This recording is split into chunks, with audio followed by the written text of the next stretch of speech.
తెలంగాణ ప్రభుత్వం contract outsourcing ఉద్యోగుల లెక్కలు తీసే పనిలో పడిందా? లెక్కలు ఇవ్వని శాఖలకు సర్కార్ డెడ్లైన్ పెట్టిందా? డెడ్లైన్ లోపు లెక్కలు ఇవ్వకపోతే జీతాల్లో కోత విధించనుందా? అసలు ఇప్పుడు ఈ లెక్కల్ని ప్రభుత్వం ఎందుకు తీస్తోంది? తెలంగాణ వ్యాప్తంగా ఆయా ప్రభుత్వ శాఖల్లో పనిచేస్తున్న outsourcing, contract, part time, full time, గౌరవ వేతనం, రోజువారీ వేతనం, గెస్ట్ మొదలైన అన్ని రకాల ఉద్యోగుల వివరాలను ప్రభుత్వం సేకరిస్తోంది. యూనివర్సిటీలు, స్థానిక సంస్థలు, ప్రభుత్వ రంగ సంస్థలు, సొసైటీలు, కార్పొరేషన్లలో పనిచేసే ప్రతి ఉద్యోగి డేటాను ప్రభుత్వం కలెక్ట్ చేస్తోంది.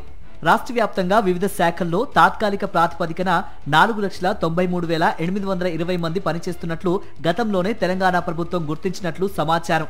వీరందరికీ యూనిక్ ఐడి నెంబర్ ఇవ్వడంలో భాగంగా వారి వివరాలను సేకరించారు. ఈ నెల 16వ తేదీ నాటికి కేవలం 2,74,844 మంది తాత్కాలిక ఉద్యోగులు మాత్రమే సమగ్ర వివరాలు అందించారని సమాచారం. మరో 2.18 లక్షల మంది తాత్కాలిక ఉద్యోగుల వివరాలు రావాల్సి ఉందట. వీరికి యూనిక్ ఐడి జనరేట్ చేయాల్సి ఉంది. రాష్ట్రంలో దాదాపు 1 లక్షకు పైగా తాత్కాలిక ఉద్యోగులు లెక్కాపత్రం లేకుండా ఉన్నారనే చర్చ జరుగుతోంది. తాత్కాలిక ఉద్యోగుల్లో అత్యధికులు ఉన్నతాధికారుల వద్ద పనిచేస్తున్నారని, వారి వ్యక్తిగత కుటుంబ అవసరాల కోసం పనిచేస్తున్నారని తెలుస్తోంది. ఐఏఎస్లు, ఐపీఎస్లు, గ్రూప్ 1 స్థాయి అధికారుల వద్ద తాత్కాలిక ఉద్యోగులు పనిచేస్తున్నారని, ఉన్నతాధికారుల బంధువులు కూడా ఈ లిస్టులో ఉన్నారని సమాచారం. సెక్రటేరియట్లోని జీఏడీలో తాత్కాలిక, కాంట్రాక్టు ఉద్యోగులు 1,600 మంది ఉన్నట్టు లెక్క చూపించారు. కానీ వారిలో సమగ్ర వివరాలు అందించింది కేవలం 764 మంది మాత్రమేనని సమాచారం. ఏకంగా సచివాలయంలో సగం మంది కాంట్రాక్టు ఉద్యోగులు తమ వివరాలు ఇవ్వకపోవడంతో వారి ఉద్యోగాలపై పలు అనుమానాలు, సందేహాలు వ్యక్తమవుతున్నాయనే చర్చ జరుగుతోంది. ఉన్నత విద్యాశాఖలో తాత్కాలిక ఉద్యోగులు 13,894 మంది ఉన్నట్లుగా లెక్కలు చూపించగా ఇప్పటి వరకు కేవలం 3,365 మంది మాత్రమే వివరాలు అందించారు. పరిశ్రమల శాఖ, నీటిపారుదల శాఖ ఇలా అనేక శాఖల్లో ఇదే రకమైన తంతు ఉంది.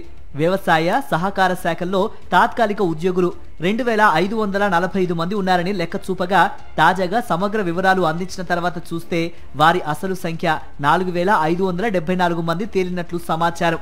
బీసీ సంక్షేమ శాఖలోనూ ముందు చెప్పిన లెక్కల ప్రకారం 4,983 మంది ఉన్నట్లు చెప్పగా వాస్తవంగా తేలింది 5,135. వైద్య ఆరోగ్య శాఖలో ముందు చెప్పిన లెక్కల ప్రకారం కాకుండా 1,867 మంది అధికంగా తాత్కాలిక ఉద్యోగులున్నారట. ఇలా పలు శాఖల్లో భారీ తేడాలను గుర్తించింది ప్రభుత్వం. ఇప్పటి వరకు వివరాలు ఇవ్వని వారు ఈ నెల 25లోగా వివరాలు నమోదు చేయాలని ఆర్థిక శాఖ ముఖ్య కార్యదర్శి సందీప్ కుమార్ సుల్తానియా ఆదేశాలు జారీ చేశారు. లేకుంటే వారికి వేతనాలు నిలిపివేస్తామని ఆదేశాల్లో స్పష్టం చేశారు.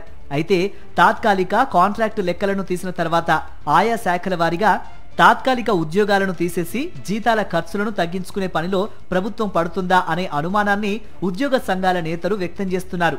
లేదా దీని వెనుక వేరే మతలబు ఏమైనా ఉందా అనే చర్చ కూడా నడుస్తోంది.